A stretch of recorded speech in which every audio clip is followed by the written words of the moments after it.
All right, I would love to speak with Graham Hancock and all of the rest of his associates because I have the evidence to support all of the things that they have been talking about.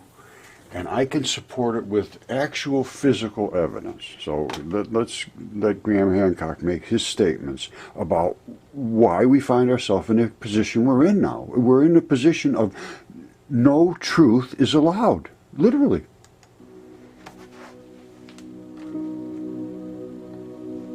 The way the world changes is that people come along and suggest things which may be very uncomfortable for those who are in power.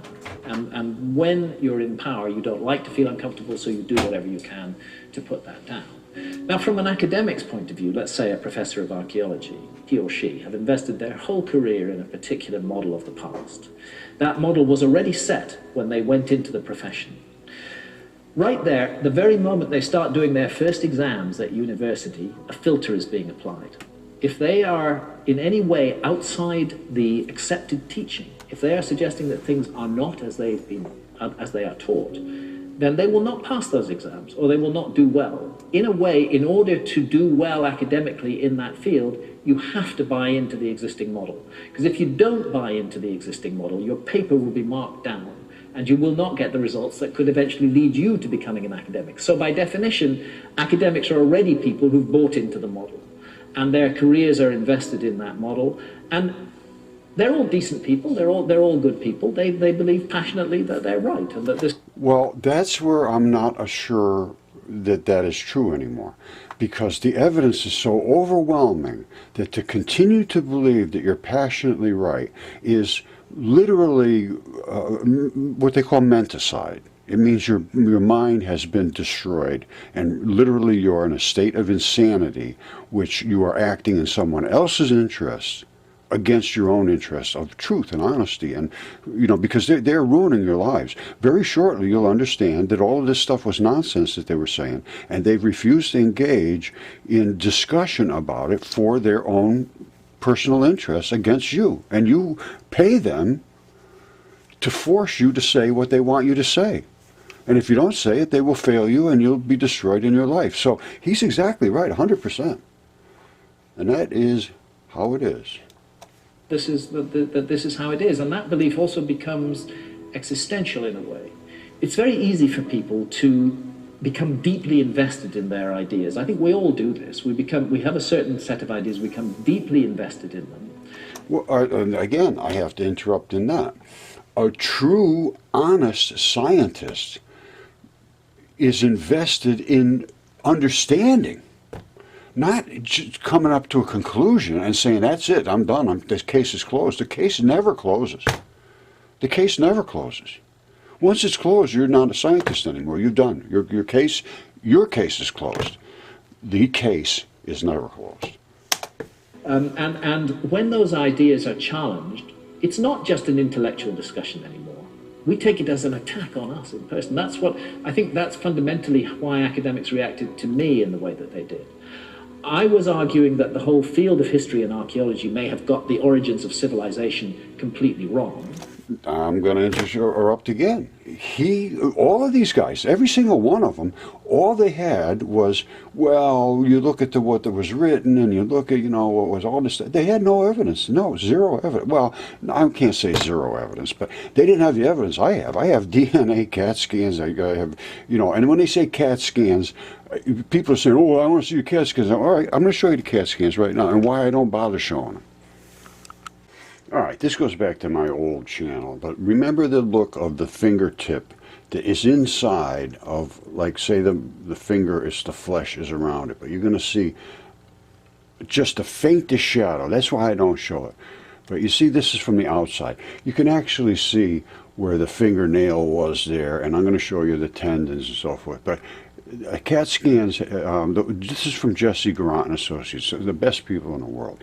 Now, you're going to be able to see just the faintest bit of this bone down here when we get into the actual CAT scan. But here, let me pop this over. You could see where the fingernail was, and it's eroded away, and this is where the tendons lock in on the side. As a matter of fact, oh, here it is. All right, that's the fingertip right there. You see that angle right there? That's not just an accidental angle. That's where the tendons locked right in there. Boom. They tag right in there to make the fingertip do all this sort of stuff. Now, that's the pads on the bottom. I broke this piece off over here to look inside to see what you could really see of the arteries and the veins, and you can't see much at all. And that's why this is called nucleophilic substitution. Stone, its flesh turns to stone, and when it does, it becomes substituted, so you don't have that bony look in there anymore. When you take a CAT scan, the outside you can see pretty good. You could see the actual fingernail where it was. And of course it's eroded away, a lot of the other part of it. Now as I come in here, this is the underneath side. This is what's called an apical tuft. I have another one around here. That's this right here is from a giant fingertip as well. And that is right there. That's exactly where it sits. And those little balls, like that one right there, fit in all these holes. And they hold, well, I think I showed it back here. Right there. That's the apical tuft. That's it right there. All right, and they put these balls fit in all over there. They're all over. Now, so we're going to be able to see this end piece is about it. And you're just barely going to see that. I had to really look. Anyway, this is all the pads and of the fingertip. Now here's the back end. Now this is a thumb, and you can tell because the bone pad is off to the side. You see on your thumb here? This side's flat up. This side's off to the side. All your other fingers pretty much are right in the middle. So, but here's your tendon here and your tendon there. See, one's black and one's white. Why is that? Well, that's because there's different blood flow on different sides of the fingers. One side is artery and one side is vein, and this one side has more oxygen, the red-blooded side. Anyway, that's the back end. Now, here's what you see in the CAT scan looking up, and you don't see anything different. Now, look right there. This is the best you're going to see of that bone, and that's as close as you're going to get, and you're going to have to look damn hard to see it. Maybe you can't see it, I don't know. But I can see it right there. There's a little tiny ridge here. Remember I said your thumb is off to the side? Well, that is actually going to be this thumb. And that bone is off to the side. Now what you can see is the vein areas. This is where veins were. And I probably I'm sorry, veins and arteries. The veins, no, I don't think the veins are as easy to see as the arteries, because the arteries literally blow their blood out. But the reason I don't show the CAT scan is, what are you going to see? You see this, you see the same thing here as you can in the CAT scan, basically. And if you look at this in the right light and everything, you can see where the fingernail was, and all my other stuff is so obvious that you can't miss it. So when people complain, and you know, because you look at it, what do you see? You don't see anything. I mean, this was very, very high quality test. You know, I'm not saying, but you can't see because it's been replaced by you just a bare amount of change in that. You see the darkness. Whoops, you can't see that one, can you? You see the darkness in there? I don't know if you can or not. But that's as best as you're going to see in a CAT scan of mud fossils. Now, there may be other cases where it's not quite so converted into mud, and I can show you one of those cases right here,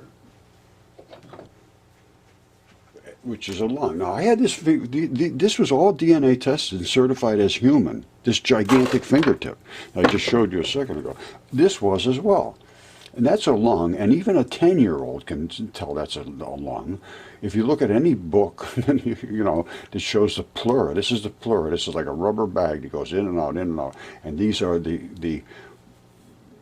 there's little, you know, I don't even know what they call them, but I believe they're related to the lobes of the lung, and they're these little flappy-looking lines, and all of this is pleura. It's like a rubber coating around the lung.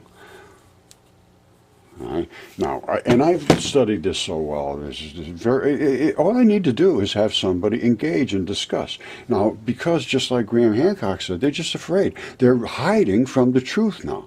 And so when I say that they're not, it's not a level of incompetence that they just don't understand what they're seeing. Because somebody said to me the other day, say, a 10-year-old can see what you're saying. There's no question what you're saying is right.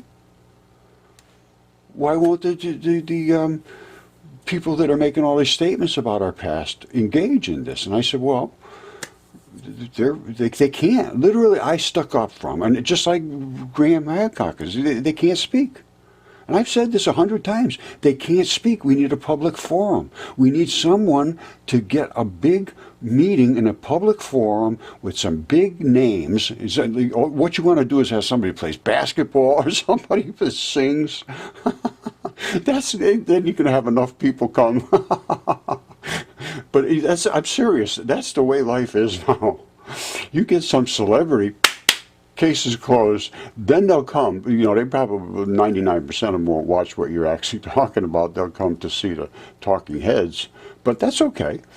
Enough of them will fall into this and realize the reality that we really live in is not the reality that we're being talked about every day now. So it's not like it's sort of they're thinking this way or that way. No, they just shut up, don't listen to Roger, don't listen to Graham Hancock, or don't listen to this guy, don't listen to that guy. They're all crazy. Listen to us. We're your teachers. If you don't listen to us and you don't say what we tell you to say, we'll fail you, we'll keep your money, and you'll be destroyed in your life. So what do you want to do, son? What do you want to do, sweetie? Well, I think I'm going to have to play your little game. And then once you're in that game, and then you get challenged, because which I did to an anthropology student yesterday, and he really got nasty. He said, all I see is a bunch of rocks. You don't know what you're talking about. I'm a student. I'm a academic. I'm going to be a scholar. And I said, okay, good. Well, you're in the right place, buddy.